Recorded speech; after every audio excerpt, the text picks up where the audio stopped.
Hello and welcome to food મંત્ર by Surabhi Vasa. આજે આપણે એક મસ્ત મજાની વાનગી બનાવી લઈએ।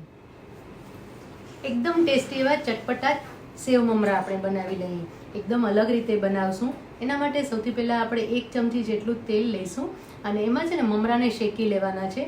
જો તમે આ રીતે સેવ મમરા બનાવશો ને તો એના કારણે એનો સ્વાદ પણ બહુ સરસ આવશે અને સાથે સાથે એકદમ સરસ ક્રિસ્પી રહેશે। ઘણી વખત એવું થતું હોય છે કે મમરા વઘાર્યા પછી થોડા દિવસ થાય ને એટલે એનો કલર પણ ઝાંખો પડી જાય, એનો સ્વાદ પણ નથી સરસ આવતો હતો। અત્યારે મેં એક મોટો બાઉલ એટલે કે લગભગ 4 થી 5 કપ જેટલા મમરા લીધેલા છે અને એને આપણે આવી રીતે થોડા શેકી લેશું।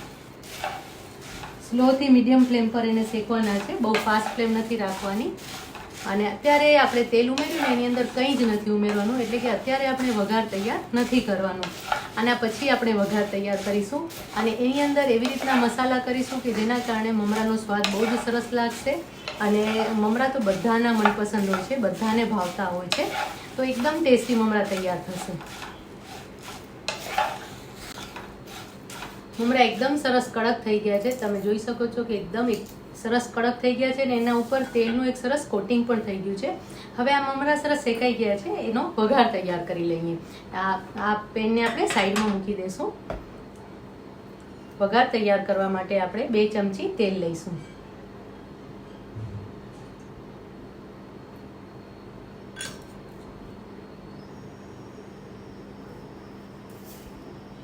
એક ચમચી રાઈ ઉમેરી લઈશું।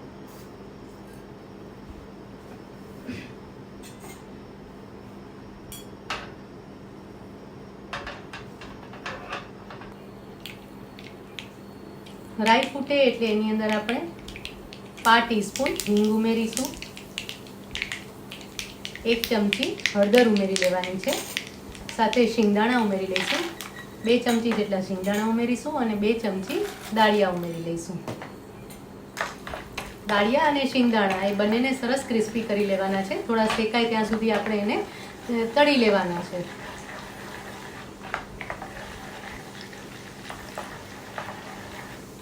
સરસ રીતે શેકી લઈશું।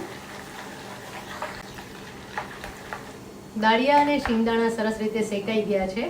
હવે એની અંદર આપણે લીલા મરચાં અને લીમડો ઉમેરી લેવાનો છે। 8 થી 10 લીમડાના પાન ઉમેરીશું અને 1 લીલું મરચું છે એ ઉમેરી લઈશું।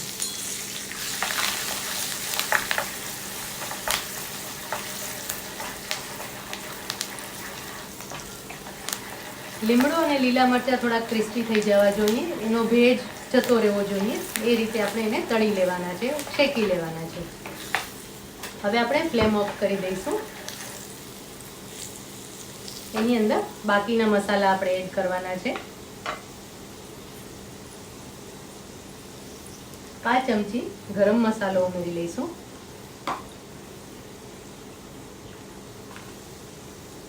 5 ચમચી સંચળ પાવડર ઉમેરીશું।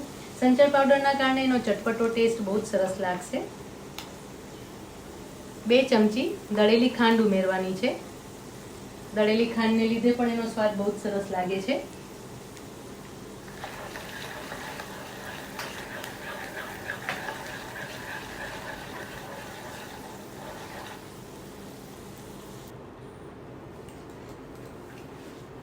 તેલ એકદમ ગરમ હોય ને એના કરતાં થોડું ઠંડુ પડે ને પછી એની અંદર આપણે લાલ મરચું પાવડર ઉમેરીશું।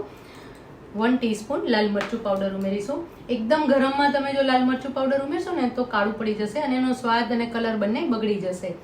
5 ચમચી ચાટ મસાલો ઉમેરી લઈશું। બધી જ વસ્તુ સરસ રીતે મિક્સ કરી લેવાની છે। એકદમ સરસ વઘાર તૈયાર થઈ ગયો છે અને હવે આ જે વઘાર છે એને આપણે મમરા પર રેડી દેવાનું છે। વઘાર તૈયાર છે। સૌથી પહેલાં આપણે મમરામાં 1 ટીસ્પૂન મીઠું ઉમેરી લઈશું। મમરા આમે થોડા છે ને સોલ્ટી હોય છે, એને જ્યારે બનાવવામાં આવે છે ત્યારે પણ થોડા સોલ્ટી હોય છે, એટલે એની અંદર મીઠુંનું પ્રમાણ થોડું ઓછું રાખવાનું છે। તમે જ્યારે એને શેકતા હો ત્યારે પણ મીઠું એડ કરી શકો છો અને આ રીતે પણ કરી શકો છો। હવે એની અંદર આપણે 1 બાઉલ સેવ ઉમેરી લઈશું, એની સાથે તીખી મમરી છે એ લઈશું અને મિક્સ કરી લઈશું।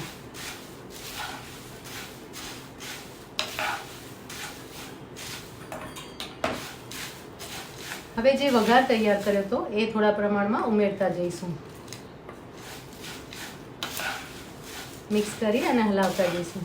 એનો કલર એટલો સરસ આવશે ને કે તમે જે મમરા બહારથી ઘણીવાર લેતા હો છો ને, અને એનો કલર અને સ્વાદ બંને એકદમ ચટપટો અને ટેસ્ટી હોય છે, એવો જ આ સ્વાદ તૈયાર થશે. અને આપણે ઘરે જ્યારે પણ મમરા બનાવીએ ને ત્યારે શું કરીએ કે મમરા ડાયરેક્ટ વઘારી લેતા હોઈએ છીએ, અને એના કારણે એનો કલર અને સ્વાદ બંને અલગ આવે છે. એટલે આપણે હંમેશા બહારના મમરા વધારે પસંદ આવતા હોય છે. અને ખાસ કરીને ક્યારે આપણે મુસાફરીમાં જતા હોઈએ ને ત્યારે એવું થાય કે ના, ઘરે મમરા નથી વઘારવા, આપણે બહારથી તૈયાર કરેલા મમરા લઈ જઈએ. એકદમ પરફેક્ટલી એને મિક્સ કરી લેવાના છે. એકદમ ચટપટા એવા મમરા તૈયાર થઈ ગયા છે અને તમે જોઈ શકો છો કે એનો કલર પણ બહુ જ સરસ છે. એનો સ્વાદ તો એકદમ અફલાતૂન આવવાનો જ છે, કારણ કે એની અંદર ચાટ મસાલો છે, દળેલી ખાંડ છે, એટલે એટલું સરસ કોમ્બિનેશન થયેલું છે ને. તો આ મમરા તમે ચોક્કસથી એકવાર બનાવશો ને ઘરે, તો પછી બીજા બધા જ મમરાને ભૂલી જશો. તો મસ્ત મજાના ચટપટા એવા સેવ મમરા તૈયાર છે. આપણે એને સર્વ કરી લઈએ.